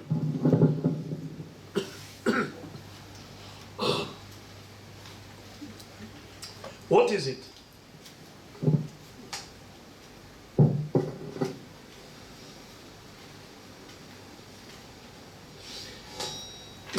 Le lait maternel ne s'abîme pas immédiatement. Il ne s'abîme, il ne disparaît qu'après 3 mois depuis qu'elle est tombée enceinte. Elle tombe enceinte, c'est pas le lendemain que le lait va disparaître. Elle tombe enceinte et petit à petit, le lait se dégrade, se détériore. Eh bien, on nous dit comme ça. Si le bébé a déjà 15 mois, alors, par exemple, pour celui qui dit 24 mois, pour qu'il soit vraiment autonome, le bébé, qu'il puisse manger autre chose. Celui qui dit 24 mois, eh bien sa mère, elle peut se remarier déjà après 21 mois.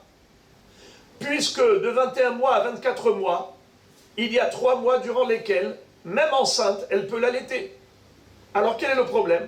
Pourquoi tu lui dis non, ne te marie pas, ne te remarie pas? Mais quel est le problème? Même si elle se remarie, que le lait se dégrade, mais ça lui met 3 mois pour se détériorer. Alors qu'elle se remarie, et tout va bien. À quel âge a le bébé quand elle peut se remarier? 21 mois, puisque le lait va rester encore 3 mois. Ça fait 24. À ce moment-là, il pourra manger des œufs, il pourra manger de la bouillie, il pourra manger toute autre chose. C'est bon? Il deviendra autonome. Pour celui qui a dit 18 mois, comme Rabbi Yehuda, en fait, on n'a pas besoin d'attendre 18 mois. Même 15 mois suffisent. Car même si elle tombe enceinte à 15 mois, combien de temps ça mettra au lait pour se détériorer? 3 mois. Alors jusqu'à 18 mois, tout va bien.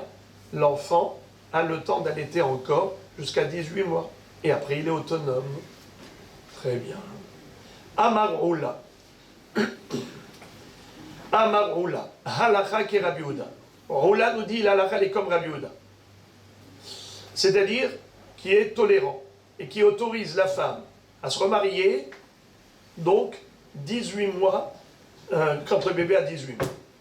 Ve'amar morokva li hitir Rabbi Hanina laset le'achar 15 chodesh.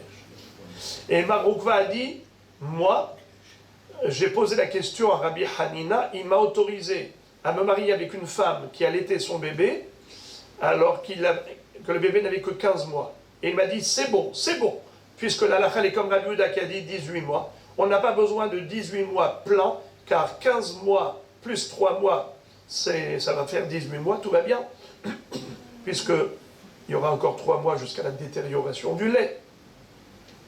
Et la Gemara raconte une histoire très curieuse à ce propos. Arissé des Abaye, le métayer de Abaye. Un métayer, c'est quoi? C'est un agriculteur qui travaille, mais pas comme un ouvrier classique qui est payé pour son travail. Il reçoit une partie de la récolte.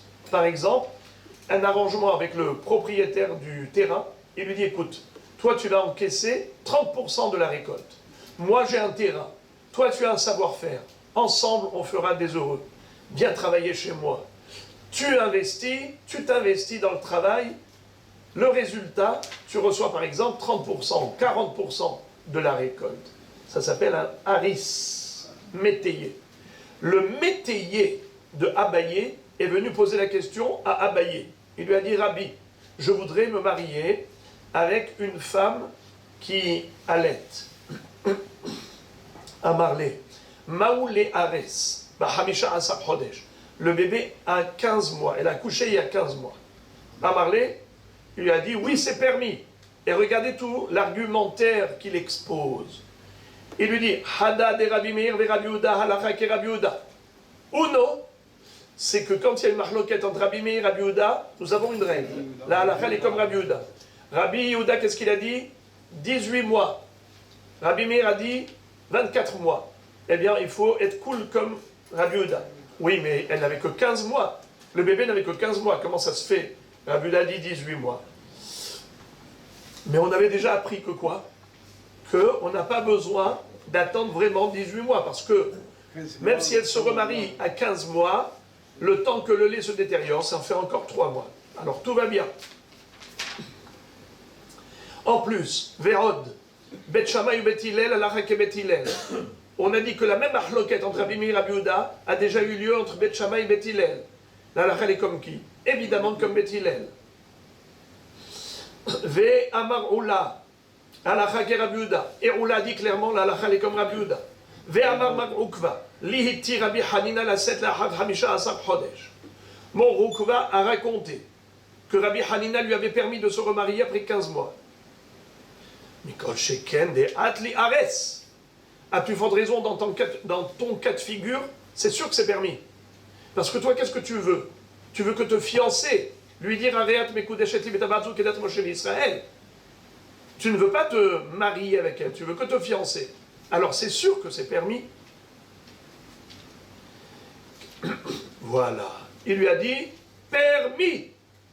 Le bébé a déjà 15 mois. Bechavod, Mazal Tov. Écoutez, qu'est-ce qui va se passer? C'est incroyable. Qui a les kamel de Rav Yosef. Lorsque Abaye est arrivé à la maison, au Beth Midrash de Rav Yosef, il lui a dit, Rabbi, il y a quelqu'un qui m'a posé la question. Voilà ce que j'ai répondu. Rav Yosef a dit à son élève Abaye, tu t'es trompé dans le psak halacha.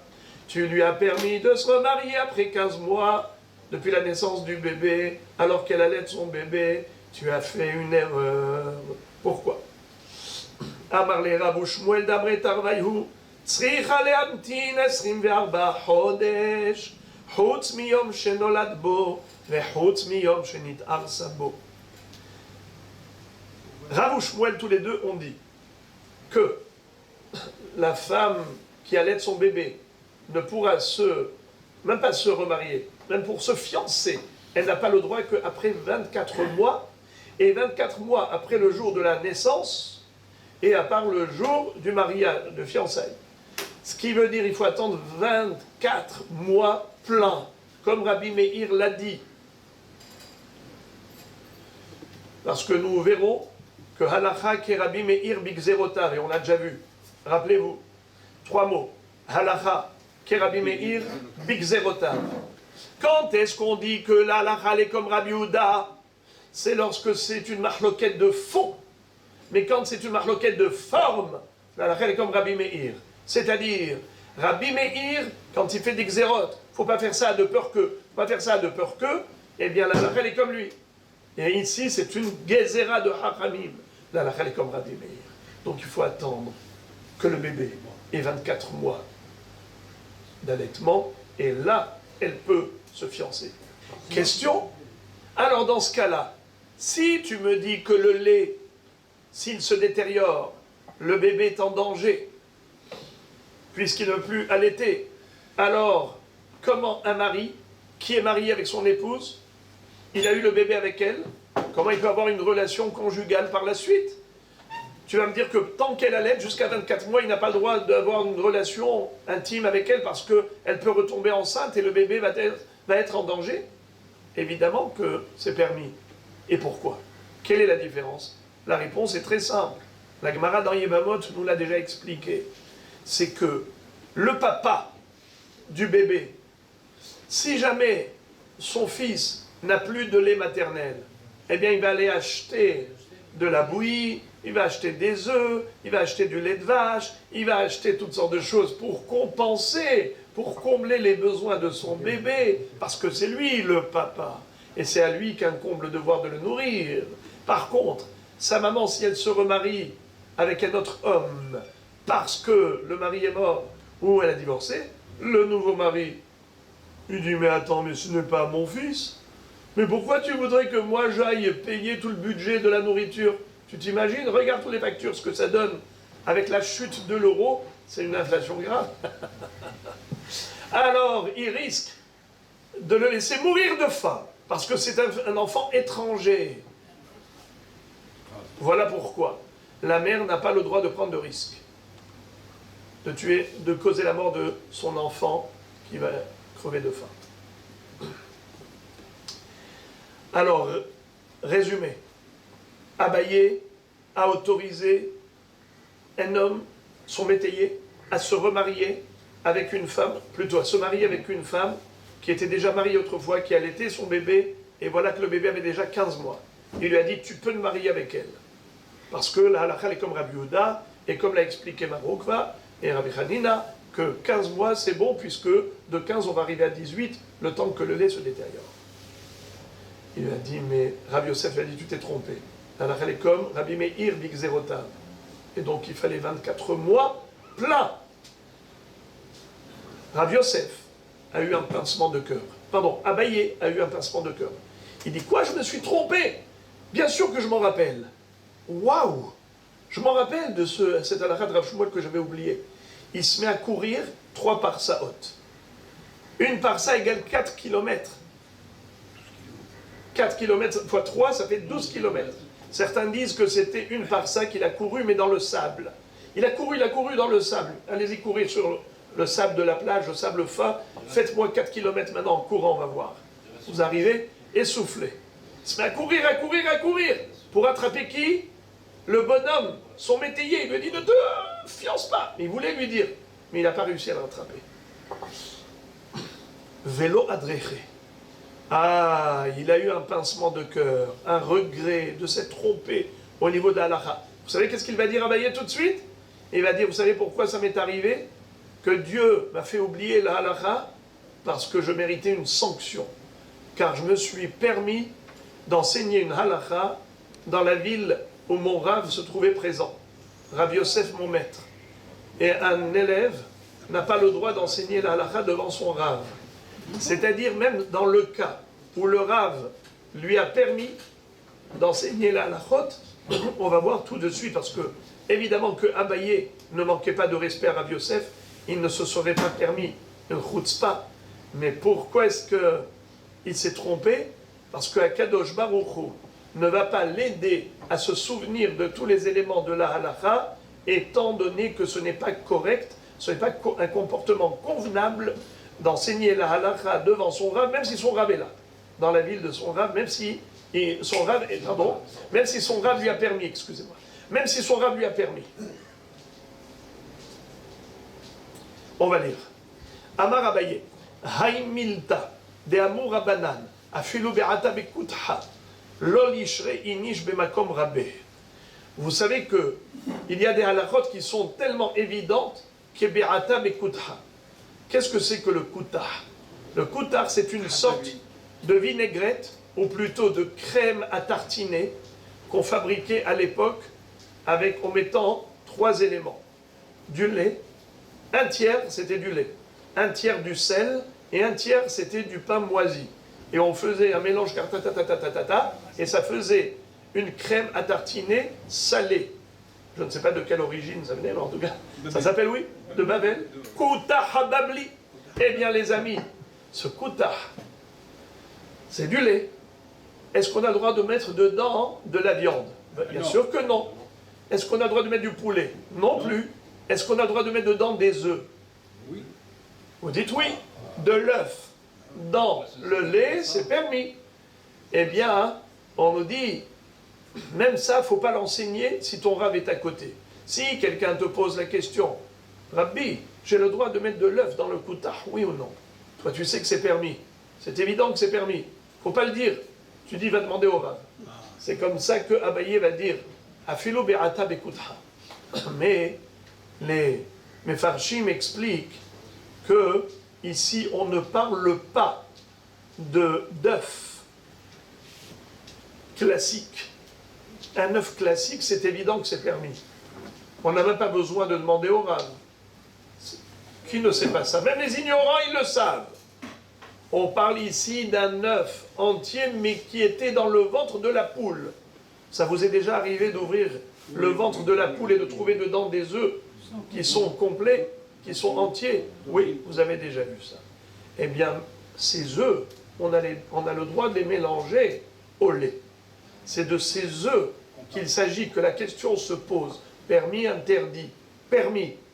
Mais même une chose pareille, qui est évident que c'est permis, puisque la question a lieu d'être posée, tu l'adresses au Rav. Mais pas pour un œuf qui est déjà sorti, qui est déjà pondu. Ça, c'est même pas une question. Donc là, tu as le droit de répondre si c'était un œuf déjà pondu. Regardez ce qu'il va dire Abaye. Amar Abaye. Haïmilta de Amour Abanan.